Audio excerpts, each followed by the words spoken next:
Personal log, day 17. Today, I got sugarcane. But before we get into that, let's talk about some of the other things I've gotten done today. As a first thing, one of the things I did is I actually upgraded my tools. I gave them cactus heads and bone handles.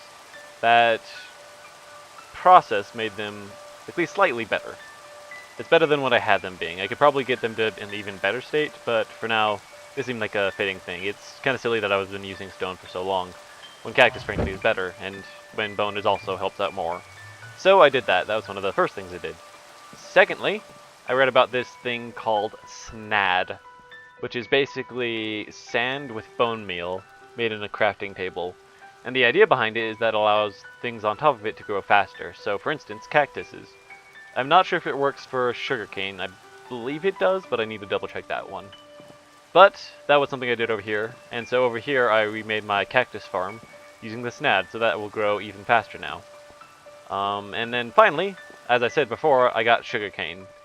Now the process I used behind that is this thing called Agricraft, and it's actually a little bit more in-depth than I was thinking.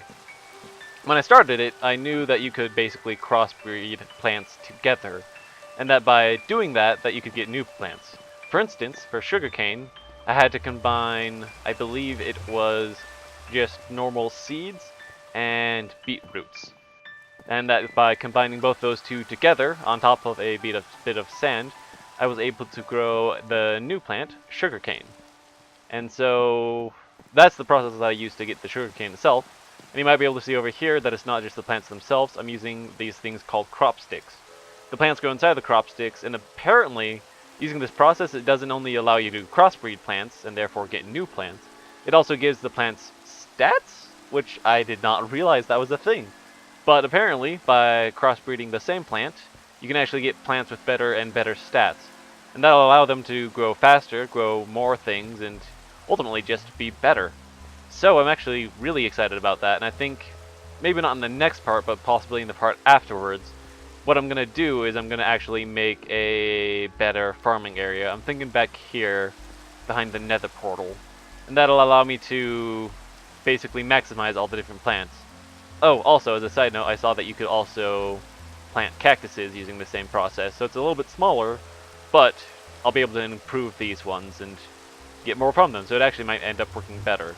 I do need to see if the snad works with this one. I believe it does, that you can use it with Agricraft, but I'm not positive on that quite yet. As a couple of last things, there's a couple of tools you can get to help out with the Agricraft as well. You can get these clippers right here, and these allow you to basically, I was able to use these to shear off parts of the different plants that we were growing and replant them in different places. You also get a watering can that you can use to, well, water plants. It's fairly self-explanatory. You can use the watering can to make sure that plants grow a little bit faster. That's when you're in a little bit of a hurry to get stuff done. And I also made this thing called a seed analyzer. And by using this thing, you can, again, analyze seeds. But that lets you learn how good a seed is. Most seeds start as just a 1-1-1, and as you crossbreed them, they grow bigger and better, and then you have to examine them once more to see what they become. But this thing, along with the agricultural journal I have inside it, actually says what plants you can crossbreed together. Although to be fair, the menu I have here also does that as well, so it's not amazingly unique because of that, just somewhat nice. But that was the majority of the things I got done today. It was fairly productive, and I'm actually looking really forward to next time, because I'm going to be able to use the sugarcane I obtained to finally make the mob farm I've been wanting to. That'll allow us to do more things in the future, so that's going to be great. Although I should probably point out as well that looking towards the future, I noticed that in the quest book it's going to ask for a lot of different plants, so I'm definitely going to be coming back to Agricraft so I can get those plants that I need. But I'm actually looking forward to that now. I like upgrading things, so the fact that you can make the seeds better is, if I'm quite honest, rather entertaining to me. So I'm looking forward to that. But next time, mob farm, sugarcane, we'll get things done. I hope you've enjoyed, I hope this has been helpful, and I'll talk to you next time. Have a great rest of the day. Goodbye.